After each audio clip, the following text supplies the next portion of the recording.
The Five Nights at Freddy's series is easily one of the most convoluted horror franchises out there, and today we are diving into what I think is one of the biggest problems with FNaF, the never-ending stream of retcons. Now I know Scott Cawthon has publicly stated that there's only been one real retcon in the entire series, but honestly, I just don't see how that's possible. Because when you really look at the games, the timeline, the lore, and even the mechanics, it starts to feel like the story is constantly shifting underneath our feet. First, we need to discuss what a retcon actually is.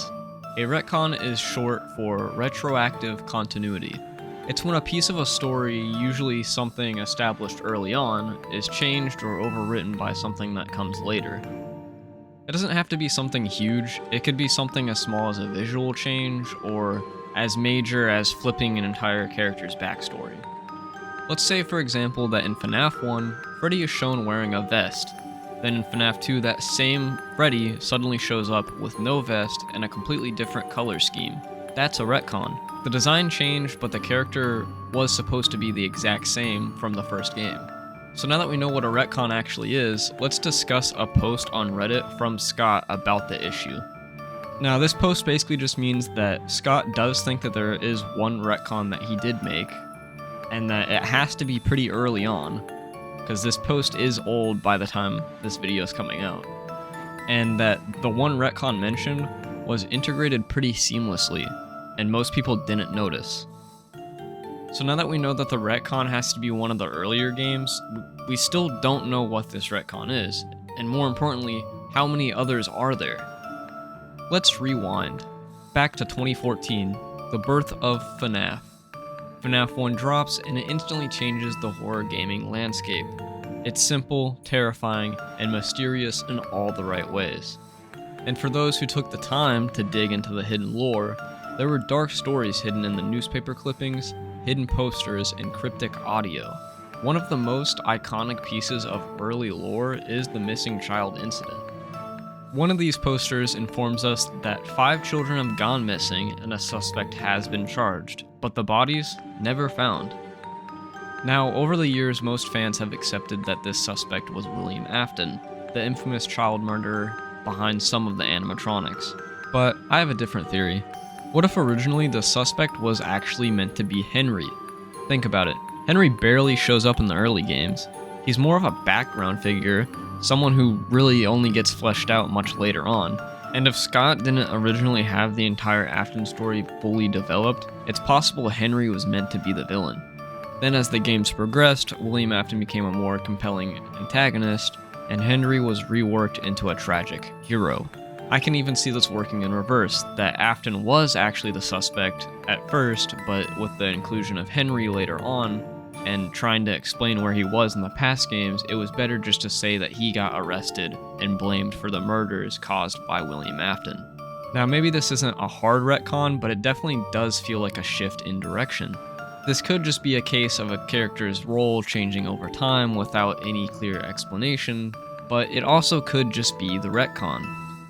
But let's move to something more concrete.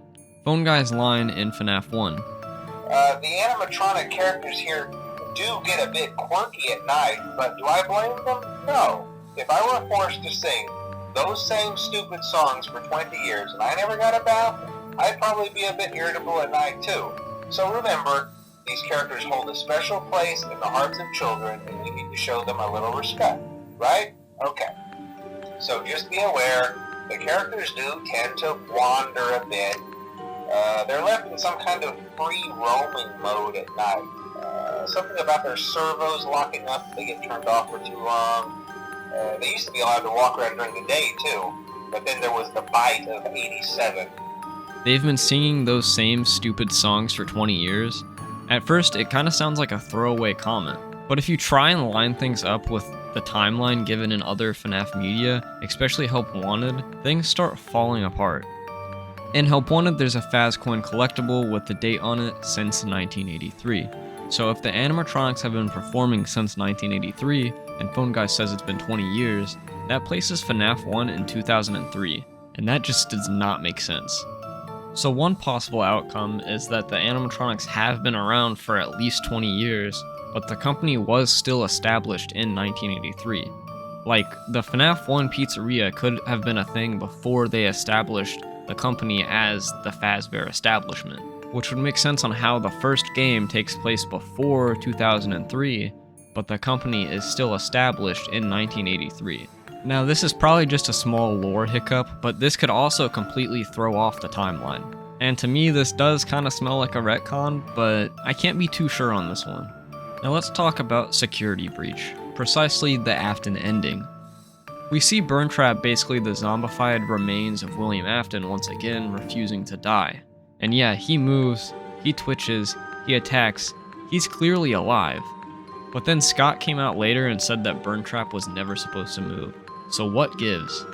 Now I know Scott came out and said that it was just a miscommunication with Steel Wool, but this would still technically be a retcon if they just completely ignore the fact that he's alive and moves in Security Breach.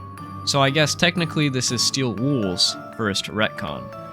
We also know in Security Breach that you can collect drawings that are from Gregory, and one of them clearly shows Burntrap. That means Gregory did see him and that the ending happened. It wasn't just a dream or a joke.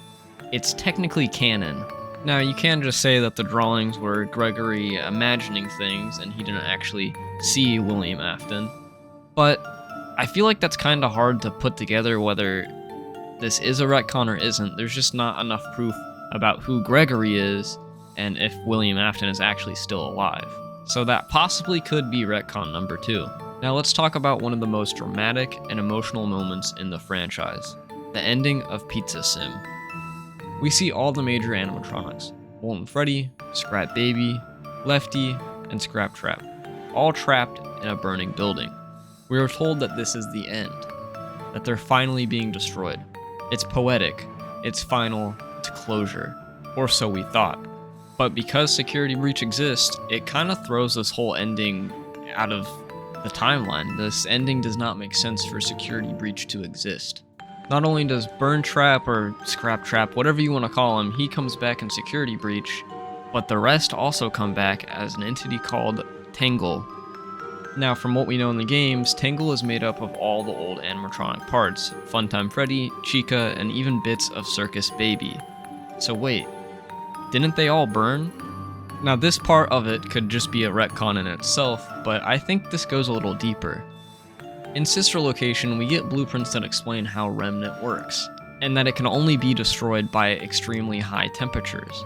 Not just a normal fire, a literal incinerator. We know from FNaF 3 that just a normal fire won't work.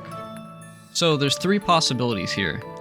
The fire in the Pizza Sim wasn't hot enough, it didn't last long enough to finish the job, or once again, Scott changed the rules.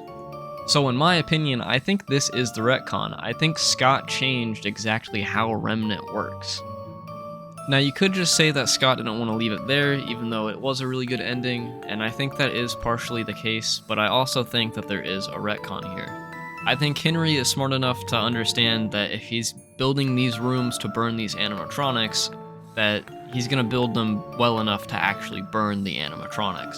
We even see these rooms later on in Security Breach at the end with the Afton ending, and they look like actual incinerators, so there is no reason that these animatronics should have lived. Scott might say that there's only one retcon, but from where I'm standing, there's at least 3 and maybe more.